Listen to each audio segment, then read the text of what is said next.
Our week of talking about Pitt football continues, just trying to focus on football, not digging into those big topics about conference expansion or NIL or things like that. We're just going to talk about Pitt football this week, and we managed to get to day 2 of it, so, been pretty successful thus far. Today's topic, position battles. It's always interesting to talk about what positions are going to be up for grabs. There's probably more than 5, but industry standard is that you make it a list of 5. So just like yesterday was 5 players we're not talking about enough, and it ended up actually being like 7 or 8 or 9 players because we talked about the defensive ends as 1 and the defensive tackles as 1.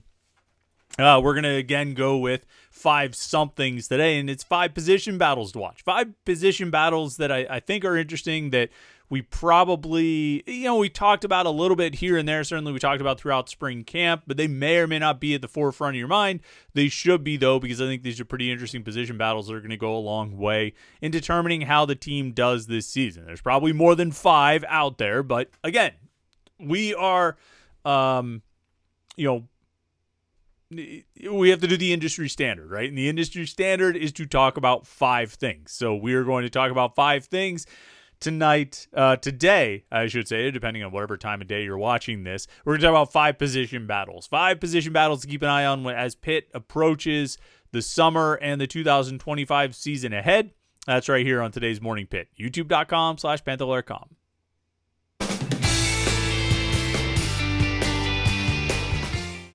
On one hand, there's a lot of time between now and the start of the season. I mean, between now and the start of the 2025 football season, there's going to be all the June recruiting with the official visits and all the commitments that Pitt will get in the month of June. We know how that goes. There's obviously all of training camp in August, that giant slog through the hottest month of the year. I mean, there's the entire summer between now and the start of, the season. And certainly, even between now and the start of training camp. But the reality is that it's coming up. Like, I was counting ahead. I think from now, it's like 11 weeks from now will be the start of August. Unless my math is wrong, but I don't think it is. 11 weeks from now will be the start of August, and pretty much when I expect training camp to start. So we're less than 12 weeks away, and actually less than 11 weeks away. It's like 10 weeks starting next week. Away from the start of August, which would be the start of training camp. So while it's, it feels like we're just sort of, randomly talking about Pitt football when we're a long ways away from training camp, the reality is we're not that far away. 10 weeks will go pretty quick. I mean, what was 10 weeks ago? Let's see, today it's May 13th, so 2 weeks of May plus like 4 weeks of April. 10 weeks ago, we moved from Rivals to 247 Sports, right? Basically, the beginning of March, that would be roughly 10 weeks ago, according to my math. So, that's not that far. That's not that much time to cover. And so football season is going to be here before you know it. Make sure you do, of course, stay tuned at Panther-Lair.com to get all the Pitt football, basketball, recruiting, transfer portal, all that coverage. Panther-Lair.com, the Pitt site on the 247 Sports Network. And right here at youtube.com/Panther-Lair.com. Like this video and subscribe so you don't miss any of our Pitt video content, these daily morning Pitt videos, our weekly live show that we typically do every Wednesday night at 8:30. This week we're actually going to do it tonight, Tuesday, 8:30 p.m. live right here on youtube.com/Panther-Lair.com. We're moving it because I have a scheduling conflict tomorrow night. Every now and then we do this, and if you want to make sure you don't miss it, the best way to stay up on all the stuff we do here at youtube.com/Panther-Lair.com is subscribe to youtube.com/Panther-Lair.com. That way you can turn on notifications, and if we decide to go live on Tuesday instead of Wednesday or Thursday instead of Wednesday or whatever it may be, maybe we'll move it to a morning one day. Actually, I did want to ask people that.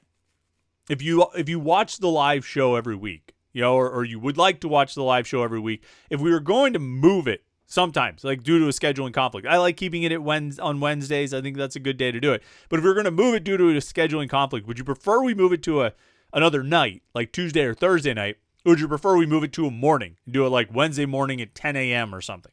Because every now and then we've done those morning live shows, and they're fun. We get a decent crowd, and it's a different kind of energy. So let me know in the comments or on the message boards at Panther-Lair.com, wherever you want to respond to this. Let me know what you think, if you which one you would prefer. If we're moving a Wednesday night live show to a different day on any given week, would you rather be another night of the week, or would you rather be a morning live stream that you can tune into. Like to hear from you. But, one way or the other, you do want to subscribe to youtube.com/Panther-Lair.com so you get a notification whenever we go live, and then you won't miss it no matter when it is, whether it's Wednesday night, Wednesday morning, Tuesday night, whatever it might be. youtube.com/Panther-Lair.com. 5 position battles to watch. 5 things I think are going to be pretty important position battles for this season. And the first one I would start with, and this is in no particular order, I'm going to build up to one, which is probably not surprising at all. But the first one I would point to when I start thinking about position battles is the left side of the offensive line.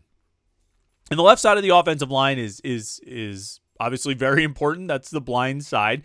I think it was demonstrated pretty clearly last year how important the left side of the offensive line is. When Branson Taylor got hurt, it really kind of threw the whole thing. It made a mess out of everything. And that wasn't necessarily just because he was on the left side, but it also was. I mean, left tackle is, maybe the most important position on the offense outside of the quarterback.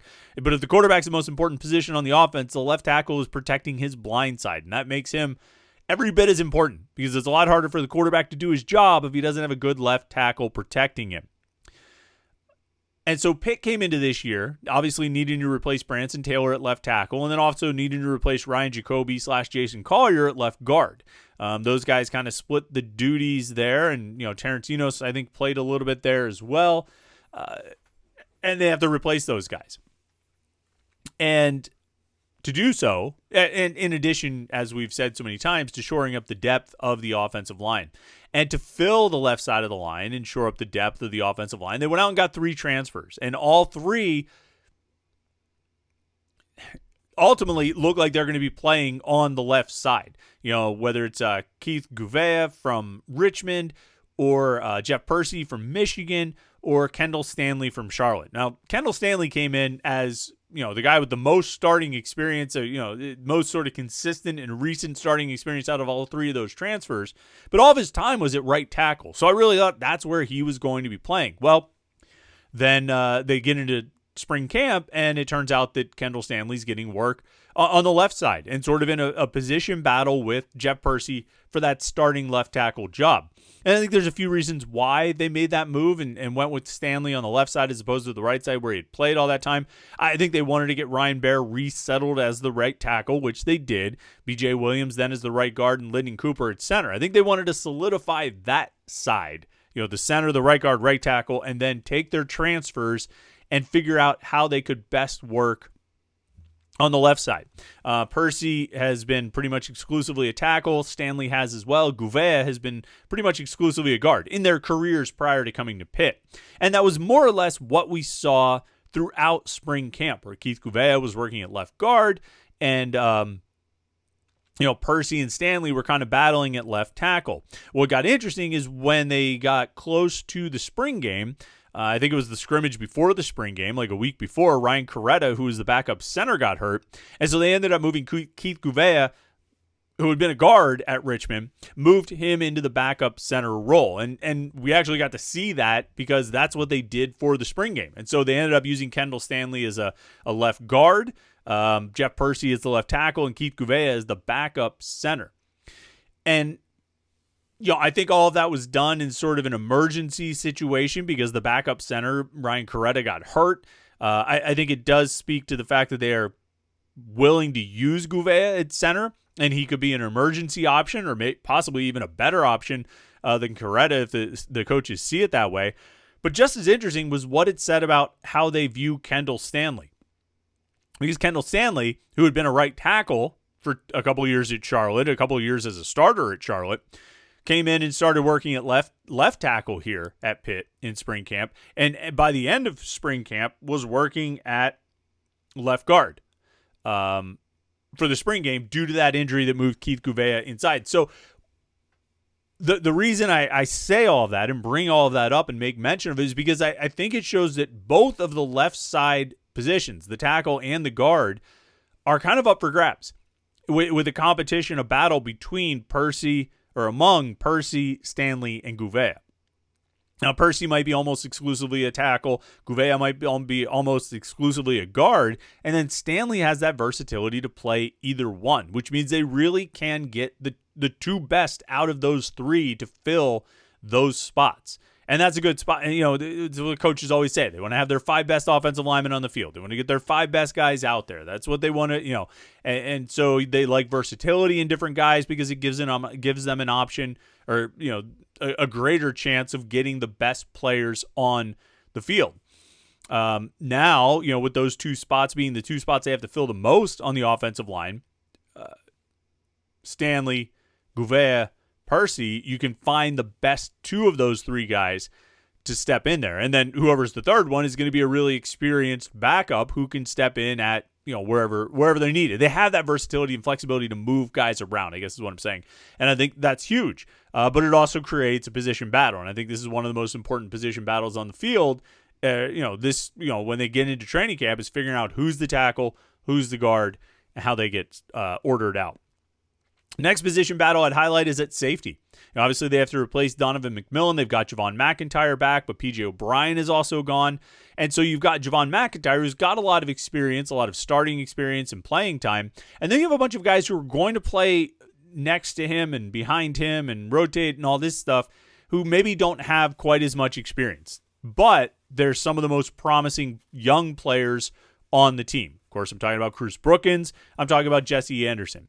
And then they brought in the transfer from UC Davis, Kavir Baines-Marquez, who played a lot and did well at UC Davis, and I think impressed the coaches this spring. I don't know if he'll necessarily push for a starting spot. I'm kind of thinking that Cruz Brookins will be the penciled-in starter there, but I think there's just enough competition with Brookins, Anderson, and Baines-Marquez that and shoot with McIntyre, that I think there's a position battle to be had there. It may not be quite as up in the air as the offensive line, and the flip side, they're going to rotate those safeties anyway. Whereas you'd ideally not be in a situation where you're rotating your offensive linemen.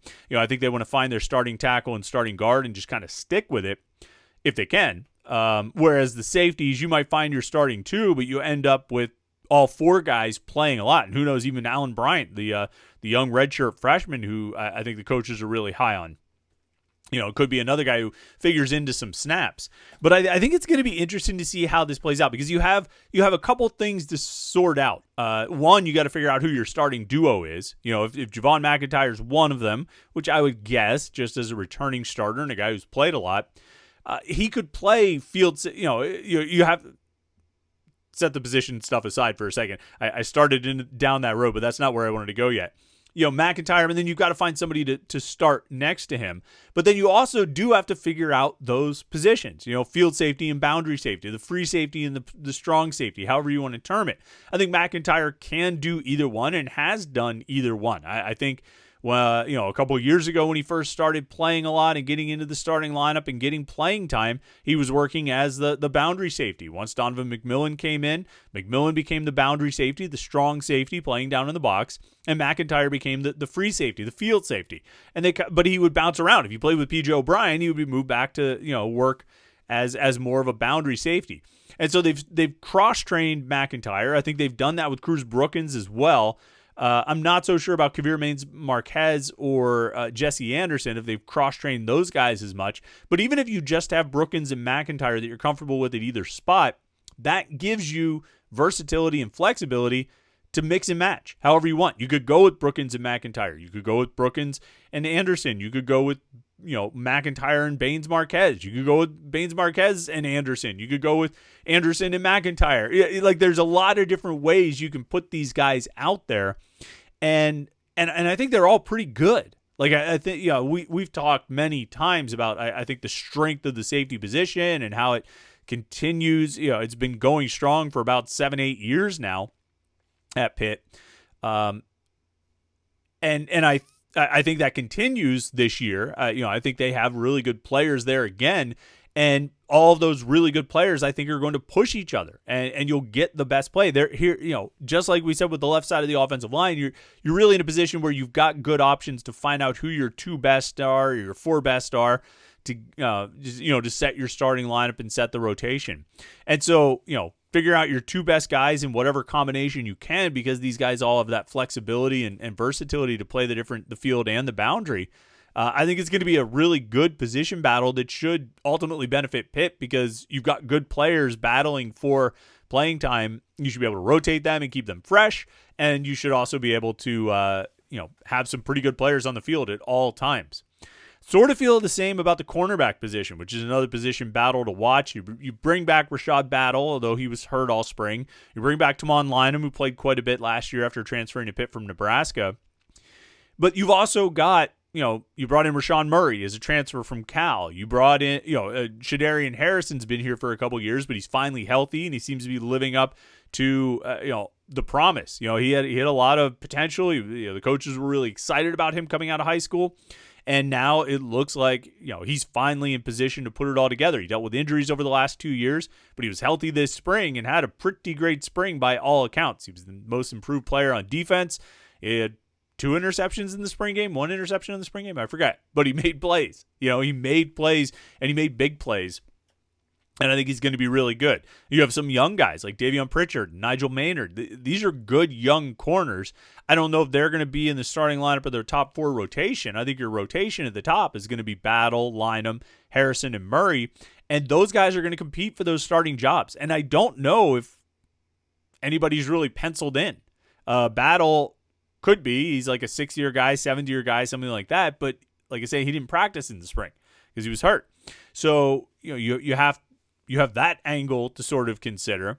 Lynham, I think, maybe could be penciled in as a starter.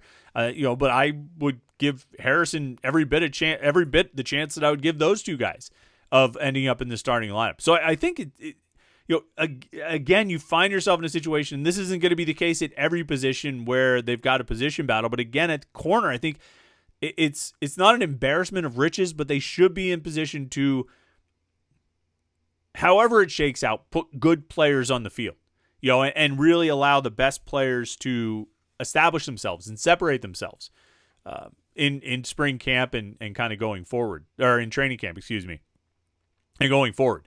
And so I can't really handicap many of these races. We'll see how these guys do in August, but corner again is a spot where I think they're going to end up with pretty good players on the field, and it'll be the product of a training camp competition.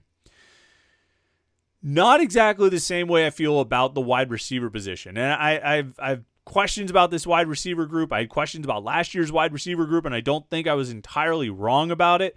And I'll be the first to admit when I am wrong about things, for sure, because there's plenty of examples of that. There's been plenty of opportunity for me to admit when I was wrong about something. The wide receivers, I'm just not blown away by this group. I wasn't blown away by last year's group, and I liked last year's group prior to the season better than I like this year's group prior to the season because they had Konate Mumpfield last year, and I'm not sure, there's not a Konate Mumpfield replacement here in terms of what he had done over the course of his career.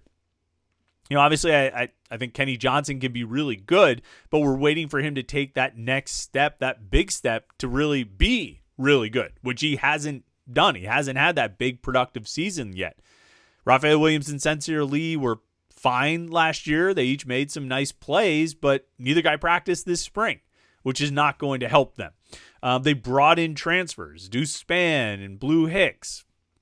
Okay, we'll see. I'm a little higher on Blue Hicks. I'm a little higher on both guys after spring camp than I was going into spring camp, just because it seems like they both, impressed during spring camp, but I need to see it in a game.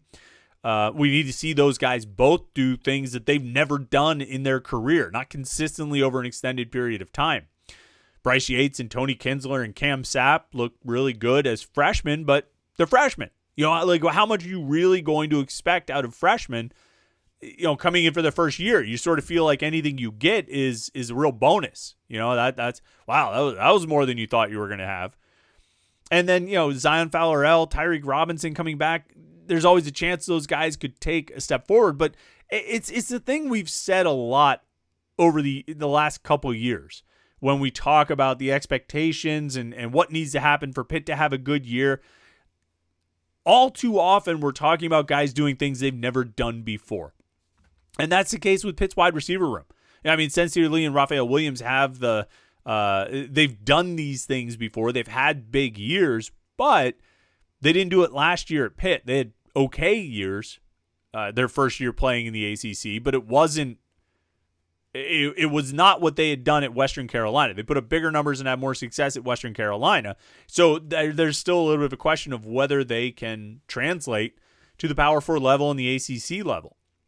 And that's not to say they can't. I'm just saying they haven't necessarily proven that they can. So there's a lot on the table for these receivers to prove themselves.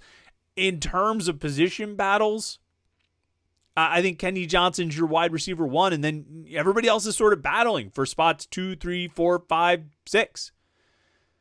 And so that all kind of it remains to be seen. It's all still sort of hanging out there, and we'll see who's able to separate themselves.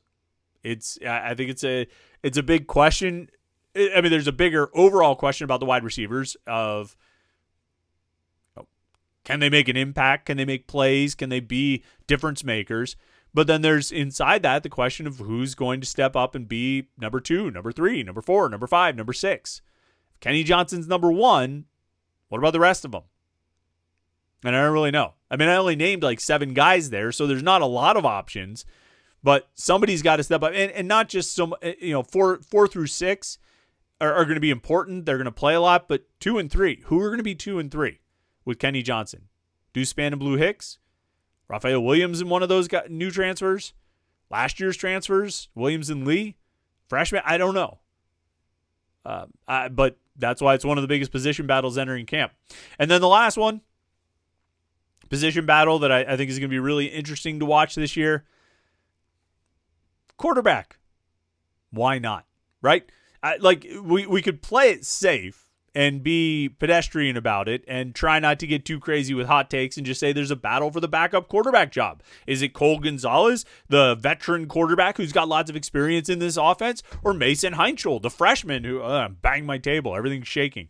Looks like we're in Tennessee getting the earthquake here. Or is it Mason Heinschel, who came in as a freshman and really blew everybody away in spring camp? That would be the play it safe, no hot takes way to say, like, that's going to be an interesting battle for the backup quarterback job. The hot takes way would be everything's on the table. Every option is on the table. Eli Holstein, Cole Gonzalez, Mason Heinschel. That's all the options, but they're all on the table. And it's not just a hot take. I mean, I think that's going to be something to watch very closely over the course of training camp in August.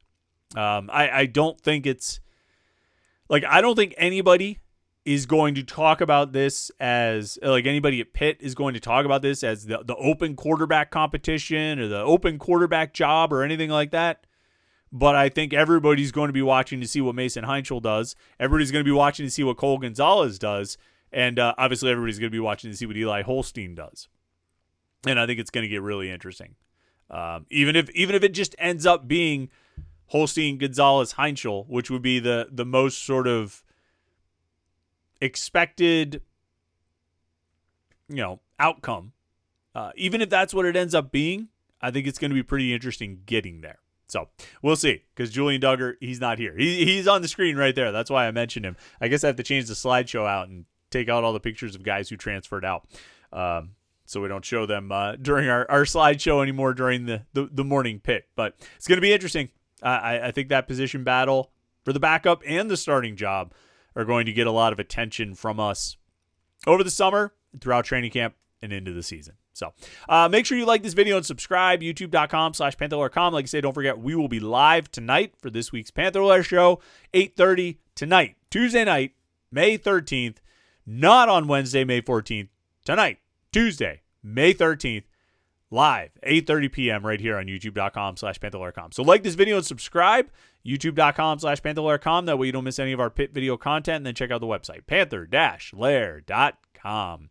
Thanks so much for tuning in today. Hope you had a great Monday. Hope your week got off to a great start. Have a good Tuesday. We'll talk to you tonight for the live show, and we'll catch up with you again tomorrow for the Morning Pit right here on youtube.com/Panther-Lair.com.